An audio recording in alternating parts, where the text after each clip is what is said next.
The year was 1919 when one of the richest and most famous men in the United States of that year was in a court trial. This all started when a Chicago newspaper published editorial statements of Henry Ford, calling him an ignorant pacifist. Many people believe that because Henry Ford left school early at age 15. They thought he had little schooling, therefore he must not be a man of education capable of running a successful business. As you can imagine, Henry Ford was furious upon reading the statements and publicly objected. He ultimately brought a lawsuit against the newspaper that later took place in Mount Clemens, Michigan. Really quick, who was Henry Ford? Henry Ford was an American automobile manufacturer who created the Model T in 1908, which actually looked like this. It was the first car to be sold for very little money, making it easier for the general public to afford cars to travel from place to place. And he went on to develop the assembly line, which was an amazing way of having faster and more efficient production in factories, which revolutionized the automotive industry. As a result, the Ford Motor Company sold millions of cars, and Henry Ford became a world-famous business leader.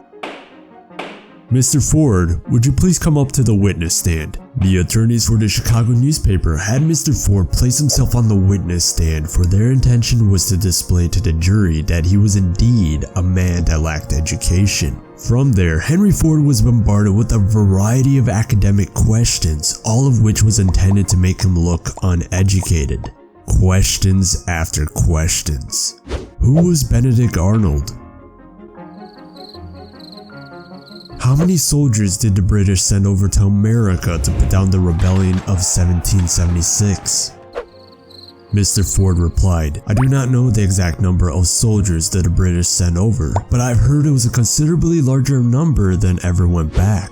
Eventually, Henry Ford was fed up with pointless academic questions. He leaned over, pointed his finger at the lawyer who's been asking him questions, and said, if I really want to answer the foolish question you've been asking me, let me remind you that I have a row of electric push buttons on my desk, and by pushing the right button, I can summon to my aid people who can answer any question I desire to ask concerning the business in which I'm devoting most of my efforts. Now, will you kindly tell me why I should clutter my mind with general knowledge for the purpose of being able to answer questions when I have the people around me who can supply any knowledge I require? The courtroom fell silent. Everyone in the courtroom realized what was just said was not an answer of an ignorant man, but an answer of a man of education.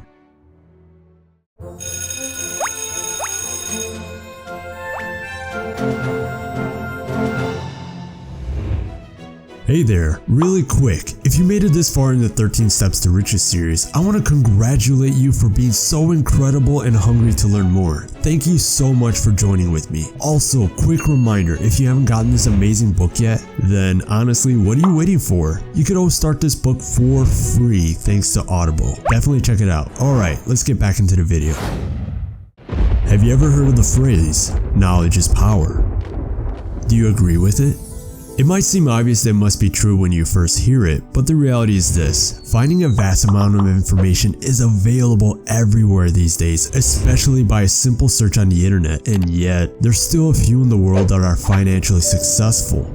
Could that mean that the phrase, knowledge is power, simply isn't true? Well, not really. Napoleon Hill says there's a better way to say it, and that is, knowledge is potential power. You see, Napoleon Hill highlighted an important point in the beginning of chapter 5 from Think and Grow Rich as, quote, knowledge becomes power only when and if it is organized into definite plans of action and directed to a definite end. From what Napoleon Hill gathered from his interviews with the wealthiest individuals during his time, same thing applies to money as, quote, knowledge will not attract money unless it is organized and intelligently directed through practical plans of action to the definite end of accumulation of money. Alright, that's quite a lot. So you must be thinking now, where can I find this kind of knowledge that attracts money? Where do I start? It first starts with the understanding of the two different types of knowledge found in the world. So buckle up and hang on, because you're going to find a lot of value to what's coming next, so pay close attention.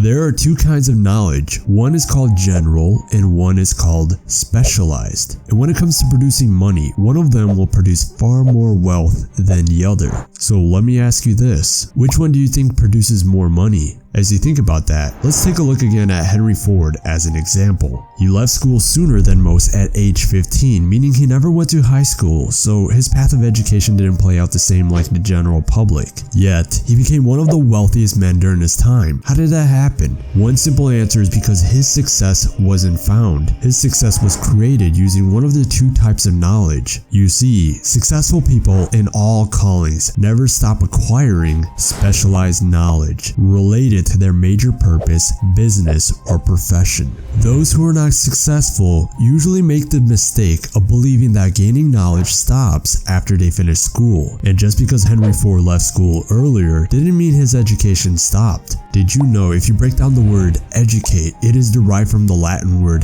educo, which means to draw out, to develop from within. School has its own important role for learning valuable information that can later assist you, but once you completed school, you must understand that whatever profession you choose to get into, you will have to accept the truth that a full lifetime of learning and developing yourself will never end if you want to provide value to the world with your own business or profession. So really, you need to understand that Henry Ford, for the most part, focused on acquiring specialized knowledge instead of just general knowledge. It's important to constantly learn and get better at understanding new relevant skills as technology and everything else is always evolving. Like Henry Ford, if you find something you can get better at, something specific and in demand, this sets yourself apart from the crowd to be in a better spot of being more in control of charging a higher price for your services or products because the demand is higher for your specialized skills. And here's an interesting example. In today's time, university career advisors reported that recruiters who come to their campuses, get this, are chiefly interested in hiring students who have studied in a specialized field such as business management, computer science, mathematics, chemistry, and other areas that prepare them to move rapidly into productive jobs rather than the liberal arts students who typically have a broader but unspecialized skills. Isn't that something? As you're starting to see, Henry Ford learned to self-educate in the areas where he can gain specific relevant information, aka specialized knowledge, that he was most interested in learning and using what he learned into real practice to advance his own career and future business. Oh, one more thing, take a look at this. Now, will you kindly tell me why I should clutter my mind with general knowledge for the purpose of being able to answer questions when I have the people around me who can supply any knowledge I require? Now, did you catch that? Napoleon Hill wrote, as quote, "Through the assistance of his mastermind group, Henry Ford had at his command all the specialized knowledge he needed to enable him to become one of the wealthiest in America." Again, did you get that?